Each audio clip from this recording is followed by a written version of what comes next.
आप देख रहे हैं संविधान और कानून SK लाइव न्यूज। नमस्कार, आप देख रहे हैं SK लाइव न्यूज, जहां आपका बहुत बहुत स्वागत है। आज की एक खास खबर उठकर सामने आ रही है। इश्क क्या चीज होती है जो अपनों से अपनों को जुदा भी कर देती है। यह कोई फिल्मी कहानी नहीं है, बल्कि यह घटना है मोतिहारी के पकड़ी दयाल के सिरहा गांव की।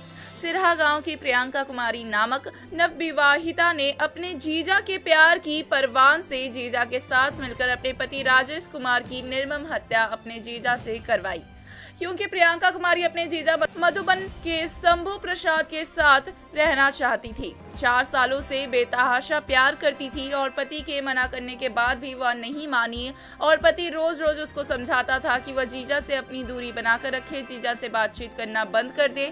लेकिन प्रियंका कुमारी को अपने पति की सलाह नागवार गुजरी और उन्होंने अपने जीजा के साथ मिलकर राजेश कुमार की कांटी से बुलाकर धोखे से हत्या कर दी और शव को जंगल झाड़ी में छिपा दिया। पुलिस ने इस मामले की जांच की और वैज्ञानिक अनुसंधान से जब मोबाइल का डाटा खंगाला गया तो यह पता चला कि प्रियंका कुमारी अपने जीजा के साथ लगातार संपर्क में थी और पुलिस ने प्रियंका कुमारी को जब गिरफ्तार किया और पूछताछ की तो प्रियंका कुमारी ने अपना जुर्म कबूल लिया।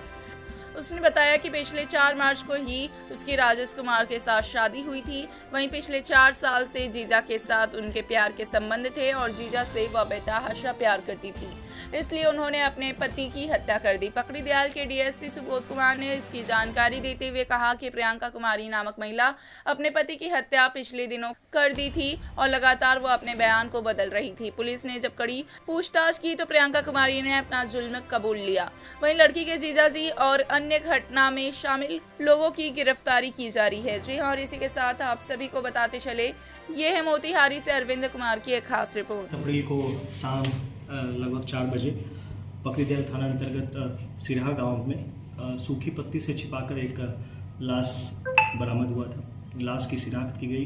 पहचान के रूप में वहीं के निवासी एक राजेश कुमार उर्फ क्रीम कुमार, पिता कपिल देव प्रसाद का छत विछत किया हुआ सब पुलिस को बरामद हुआ था। इस हत्याकांड के उद्भेदन के लिए जो है पुलिस अधीक्षक महोदय के द्वारा एक SIT का गठन किया गया। SIT के द्वारा जो है तत्काल अनुसंधान करते हुए तकनीकी एवं जो आसूचना संकलन कर अनुसंधान हुआ है, उसमें यह मामला प्रकाश में आया है कि मृतक राजेश की शादी 1 महीने पहले ही जो प्रियंका कुमारी है उसके साथ हुआ था। प्रियंका कुमारी अपने जीजा के यहाँ पूर्व 4 साल से रह रही थी और उनके जीजा शंभू प्रसाद, उन्हीं के द्वारा ये विवाह संपन्न कराया गया था।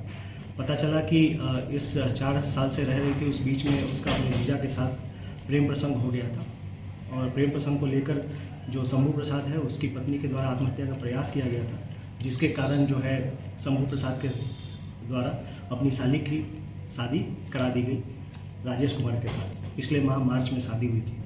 मार्च में शादी होने के उपरांत होली के दौरान जो है शंभू प्रसाद और राजेश जो मृतक है उसके बीच में अनबन हुआ, क्योंकि प्रेम प्रसंग का खुलासा हो गया था उसके सामने कि मेरी पत्नी का प्रेम प्रसंग अपने जीजा के साथ चल रहा है और उसके बीच इस कारण से बहुत हीटेड आर्ग्यूमेंट भी हुआ था कि पत्नी से दूरी बनाए, बातचीत ना करें। इसी सब कारणों को लेकर के एक साजिश के तहत पत्नी प्रियंका जो है वो उसके जीजा और अन्य उसके सहयोगी के साथ मिल करके कांटी में एक शादी था जो ये मृतक अटेंड करने गया था, वहाँ से इसको स्कॉर्पियो से अगवा कर करके लाया गया और अगवा करने के बाद रात्रि में 26 और 27 की रात्रि में ला करके हत्या करने का हत्याकांड का अंजाम दिया गया है। मृतिका के द्वारा इस संबंध में कांड में अपनी संलिप्तता स्वीकार किया गया है और इस साजिश का पूरा खुलासा किया गया है और इसमें जो अन्य शामिल अभियुक्त है उसकी भी पहचान हुई है। तकनीकी रूप से हम लोग को साक्ष्य बरामद हुआ है। जो मृतिका की पत्नी है उसके विरुद्ध, तो उसके जीजा के विरुद्ध और अन्य जो उसके सहयोगी है उसके विरुद्ध भी हम लोग को तकनीकी साक्ष्य मिला है और अभी हम लोग फिलहाल गिरफ्तारी कर मृतक का जो पत्नी है उसको हम लोग अभी न्यायिक हिरासत में भेज रहे हैं। जीजा भी फरार है? हाँ, जीजा अभी फरार है उसका, शंभू प्रसाद, जो एक क्लिनिक चलाता है मधुबन में। उसकी गिरफ्तारी है तो हम लोग प्रयास कर रहे हैं। खबरों के लेटेस्ट अपडेट के लिए इसी तरह हमारे साथ जुड़े रहें और इस वीडियो को ज्यादा से ज्यादा शेयर करें।